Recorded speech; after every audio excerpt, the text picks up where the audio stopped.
నమస్తే తెలంగాణ నేత్రం టీవీకి స్వాగతం. పవన్ కళ్యాణ్ పై సంచలన వ్యాఖ్యలు చేసిన సిపిఐ నారాయణ సనాతన ధర్మాన్ని సమర్థించే పవన్ కళ్యాణ్ను అరెస్ట్ చేయాలి. పవన్ కళ్యాణ్ పాటించే సనాతన ధర్మం క్రూరమైనది, అరాచకమైనది. ఎవరు దాన్ని సమర్థించినా వాళ్లను అరెస్ట్ చేయాలి. సనాతన ధర్మంలో విడాకులే లేనప్పుడు పవన్ కళ్యాణ్ ఎలా విడాకులు తీసుకున్నాడు? సనాతన ధర్మాన్ని విమర్శించేవారి పవన్ కళ్యాణ్ చర్యలు తీసుకోవాలంటున్నారు.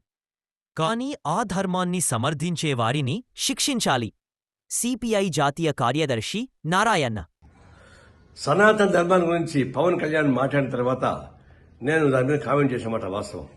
అయితే నా కొటేషన్ తీసుకొని 3 పెళ్లని చెప్పేసి మాట పెట్టుకొని నా మీద విమర్శిస్తున్నారు. నేను దాని జోలికి పోలే. సనాతన ధర్మంలో విడాకులు ఉంటాయా? నేను అడిగిన ప్రశ్న అది. సనాతన ధర్మంలో విడాకులు లేదు. ఎందుకంటే ఒకసారి పెళ్లి చేసుకున్న తర్వాత భర్త ఎంత వేధించినా, ఎంత ఏడిపించినా, వాడు ఎంత ఏదో పని చేసినా అతనితోనే కాపురం చేయాలి. భర్తని వ్యతిరేకిస్తే ఆయన పాపానికి పోతారు అని, భర్త చనిపోతే చితిమంటల పైన భార్యని కూడా తగలబెడతారు అనేది దాని సారాంశం. అలాంటి సారాంశం నెత్తికెక్కించుకొని పవన్ కళ్యాణ్ మాట్లాడుతున్నప్పుడు మరి విడాకులే లేనప్పుడు మరి మీరు ముగ్గురికి విడాకులు ఎట్టించాలని చెప్పేసి ప్రశ్న నేను ముగ్గురు ఒకసారి పెళ్లి చెప్పలే.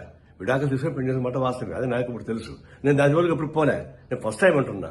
సనాతన ధర్మంలో విడాకులు లేనప్పుడు మరి మీకెందుకు అది వర్తిస్తాను అన్న దాని మీద ఊరికి నా మీద మాట్లాడుతున్నారు. ఇప్పుడు మనం చెప్తున్నాను, అది అరాచకమైనటువంటి సనాతన ధర్మం. అది ఆ ధర్మ వ్యవస్థ మొత్తం వెనక్కి తీసుకెళ్లేటువంటి క్రూరమైనటువంటి చర్య అది. అలాంటి క్రూరమైనటువంటి ఫిలాసఫీని ప్రచారం చేయడం అనేది చాలా ఘోరమేది. ఇప్పుడు చెప్తున్నా, సనాతన ధర్మాన్ని విమర్శించే వాళ్ళని అరెస్ట్ చేయని చెప్పేసి పవన్ కళ్యాణ్ చెప్తున్నాడు. నేను చెప్తున్నా, సనాతన ధర్మాన్ని సమర్థించే వాళ్ళని అరెస్ట్ చేయమని చెప్పేసి చెప్తున్నా. పవన్ కళ్యాణ్ వాళ్ళని అరెస్ట్ చేయాల్సిందే.